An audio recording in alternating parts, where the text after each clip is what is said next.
Very welcome to UPSC class by Hanu. 13 days बचे हैं और आज हम अरण्य कांड की शुरुआत करने वाले हैं। तो राम जी, सीता जी, लक्ष्मण जी एंटर कर चुके हैं दंडकारण्य फॉरेस्ट और रास्ते में उन्हें बहुत सारे सेज मिले। वहाँ जाकर उन्हें बहुत सारे सेज मिले। वो सब उनका आदर सम्मान करते हैं। ये भी बहुत उनको आदर सम्मान देते हैं। और वहाँ जितने भी ऋषि मुनि हैं वो बार बार श्री राम को ये बताते हैं कि आप चाहे अयोध्या में हो, चाहे आप फॉरेस्ट में हो, हमारे लिए आप राजा हैं और आप ही हमारे प्रोटेक्टर हैं, क्योंकि हम तो वायलेंस को रिनाउंस कर चुके हैं। क्योंकि बहुत सारे राक्षस हैं जो हमें तंग करते रहते हैं, हमारी पूजा पाठ, हमारे रिचुअल्स, हमारे सैक्रिफाइस में विघ्न डालते हैं। तो आपको उनका वध करना होगा, आपको हमें उनसे प्रोटेक्ट करना होगा। राम जी बोलते हैं हाँ ठीक है, मेरी ड्यूटी है, मैं इसको पूरी तरह से निभाऊंगा। एंड अब ऐसे करते करते वो अलग अलग जगह उन्हें बहुत सारे ऋषि मुनि मिलते हैं। फिर एक जगह उन्हें मिलते हैं एक बड़ा सा बीच में माउंटेन के साइज़ का फिगर, जो एक एक्चुअली राक्षस है, जो जाकर सीता माँ को उठा लेता है और बोलता है कि कौन हो तुम लोग, और तुम्हारी ऐसे मतलब अगर तुम साधु हो तो तुम्हारे साथ एक फ़ीमेल क्यों है, और तुम लोग आई शैल ड्रिंक योर ब्लड, और ये जो ब्यूटीफुल वुमेन है she shall be my wife. तो ऐसा मतलब वो बोलने लगता है। अब जो श्री राम है उनका एक पल के लिए वो भी थोड़े विचलित से हो जाते हैं कि ये क्या हो गया और ये कौन है। एंड देन लक्ष्मण जी जो हैं वो उनको बताते हैं कि आप क्यों घबराते हैं, आप तो सब लोगों के like you are the lord of all beings. और जो सारा गुस्सा मेरा एक समय पे भरत की तरफ था, अब उस गुस्से को मैं इनकी तरफ इस राक्षस की तरफ मतलब वो कर दूंगा direct, and the earth will drink his blood. And अब वो जो राक्षस है फिर वो पूछता है कि हो कौन तुम लोग। देन वो बताते हैं कि हम रघुवंशी हैं। फिर वो राक्षस बताता है कि मैं विरुद्ध हूँ और ऐसा करो, अब तुम यहाँ से जाओ and leave this woman here. अब श्री राम उठाते हैं अपना तीर कमान और मारते हैं उस राक्षस को 7 तीरों से।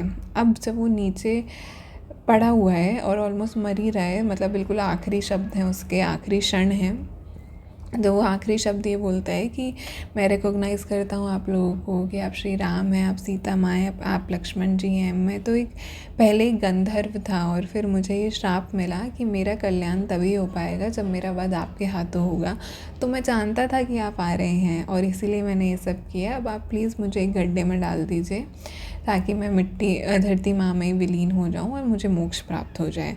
फिर वो उनको बोलता है कि आप ऐसा करिए, अब यहाँ से जो ऋषि शारभंग हैं उनके यहाँ जाइए, वो आपको आगे डायरेक्ट करेंगे। फिर वो शारभंग ऋषि के पास जाते हैं। वो बोलते हैं आप सुतीक्ष्ण ऋषि के पास जाइए। वो सुतीक्ष्ण ऋषि के पास जाते हैं। अब जब वो सुतीक्ष्ण ऋषि के पास जाते हैं तो वो फिर उनको आगे डायरेक्ट करते हैं टू अगस्त्य ऋषि। नाउ अगस्त्य ऋषि जो है वो बहुत खुश हैं सीता माँ, राम जी, लक्ष्मण जी को देख के। वो उनको सब कुछ ऑफ़र करते हैं, फल फूल और जितना भी मतलब जो भी उनके पास है वो उनको बहुत ऑफ़र करते हैं, बहुत सम्मान देते हैं। एंड हाँ, एक कॉमन बात ये है कि रास्ते में बहुत आश्रम आते हैं ये ऋषि मुनियों के, एंड एवरीवन ऑफर्स देम कि आप यहीं रुक जाइए, आप यहीं रुक जाइए। एंड ये लोग हमेशा डिक्लाइन ही करते हैं कि नहीं नहीं, हम यहाँ नहीं रुकेंगे, हमें तो आगे जाना है, हमें आगे जाना है। कि यहाँ कभी वो कह देते थे कि यहाँ पे एनिमल्स बहुत सारे हैं तो हम उन्हें मार के उनसे like we can get rid of it. पर फिर जो हमारे अंदर का कंपैशनेट बीइंग है that will not be satisfied. कहीं पे वो कुछ कहीं वो बोल देते थे यार लोग बहुत आएंगे, हमें एक शांति की जगह चाहिए, ऐसे कुछ करके वो आगे बढ़ते थे। नाउ अब जब वो अगस्त्य ऋषि के पास जब मतलब like finally when they reach there, now Agastya Rishi gives him certain weapons. He says that this is Vishnu Ji's divine bow, जो कि बहुत हीरे जवाहरात और सोने में जड़ित था। और बोलते हैं दिस इज़ एन एरो जो ब्रह्मा जी ने दिया था। और ये 2 क्विवर्स हैं, मतलब जिनमें एरोज रखते हैं ना, with an unending supply of arrows. और ये एक गोल्ड हैंडल स्वॉर्ड है, तो आप इसको एक्सेप्ट करिए क्योंकि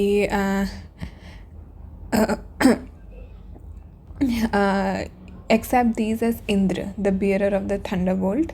और फिर उन्होंने ये मतलब वेपन सब एक्सेप्ट कर लिए। राम जी जो हैं वो इन सबको एक्सेप्ट करते हैं, बहुत खुश हैं वो। और वो बोलते हैं कि, और फिर वो सीता माँ और लक्ष्मण जी को देखकर भी बहुत खुश हैं, एंड ही सेज कि आप मतलब how honourable you all you both are. Sita माँ को स्पेशली बोलते हैं that you followed Ram ji in prosperity and you following him in calamity. आप उन्हीं के साथ मतलब फॉरेस्ट में घूम रहे हैं एग्ज़ाइल में। एंड देन वो बोलते हैं कि आप यहीं रुक जाइए, इसी को अपना घर बना लीजिए, और ये उसको डिक्लाइन कर देते हैं। बट वो बोलते हैं कि आप हमें किसी एक जगह की तरफ डायरेक्ट कर दीजिए जहाँ हमें पानी और फल मिल जाएं, ताकि हम वहाँ पे अपना रहने की जगह कुटिया आश्रम जो भी कुछ बना सकें।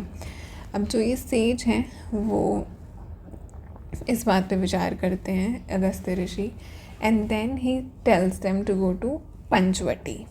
तो यहाँ जिक्र आता है पंचवटी का। एंड